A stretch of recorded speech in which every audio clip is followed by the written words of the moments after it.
Hey there, it's Tia from BrainX, and in today's video, we're going to be working with the dimension or the coefficient of viscosity, alright? So stay with me to the end of this video to get your answers on how to work with this. Alright, now, dimension of the coefficient of viscosity, okay? Dimension of the coefficient of viscosity. So I'm going to be using C or V, alright? Coefficient of viscosity in this video. That's our code for this. Now, to get the dimension of our COV in this video, we need to first of all know what the formula for COV, which is coefficient of viscosity. The coefficient of viscosity is simply our stress, all right, over our velocity gradient, right? Our stress over velocity gradient. This is the unit for coefficient of viscosity, so you can relate that, okay? Now, when you have your strengths over here, you can. Some people might use this word tensile stress, right? And I have our velocity gradient at the bottom. I believe you know what velocity is, but velocity gradient might be a new term to you, but I'll break it down in this video.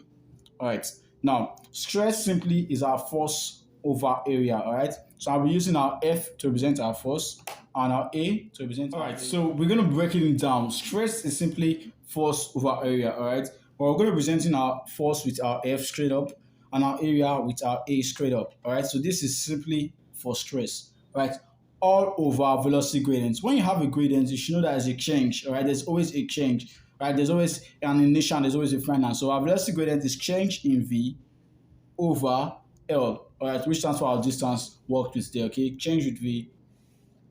All right, so walk through with me to this other end so we can get it. Now, once we've imputed this, we should understand the fact that force over area can also be written as FA times L over change in V, all right? Now, how did I do this? I took the bottom L here to the top, all right, and took the V behind or beneath the L, all right? It's very basic, okay? So you can break this down with your maths, you can get to this extent.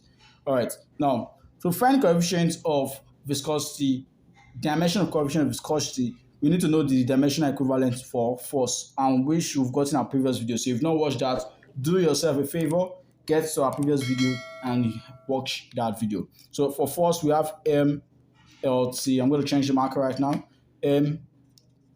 LT minus 2. All right, for our length, we have our L.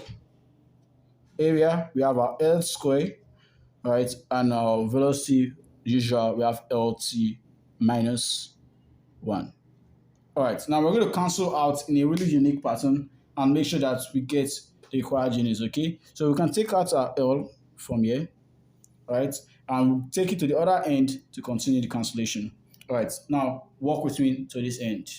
All right, so I'm going to just write it, but exempt the L of cancel that. So we have MLT raised to power minus 2 all over L squared times 2 raised to power minus 1. All right, so I'm going to group everything together and solve this. So we have M, L1, L2. If we take out 1, we have nothing here, but we still have 1 L left here. All right, T raised to power minus 2, 2 raised to power minus 1. I'm going to break it down for you to understand that too. All right, so we have T raised to power minus 2 all over L T raised to power minus 1. I hope you can see this effectively. Now, this is where the indices aspect will come into play carefully. So pay attention to this. Now we have M, L raised to power minus 1. Now for the T, what are we going to do here? We have T raised to power minus 2 and T raised to power minus 1 at the bottom. In indices, when you are having a division, you want to subtract.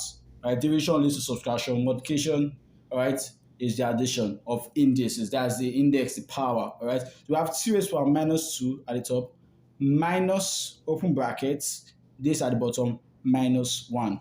All right, so this is where we are currently. So this will be giving us, will give us L raised to power minus 1, T raised to power minus 2 plus 1. So if you can break this down carefully, you will successfully have M raised to power L raised to power 1, T raised to power minus 1, and L raised to power minus 1 and T raised to power minus 1. So this is what you have finally as your answer: M raised to power 1, L raised to power minus 1, and T raised to power minus 1. And finally, we've got our dimensional equivalent for the coefficient of viscosity. Thank you very much for this video, and check out the next video for more contests.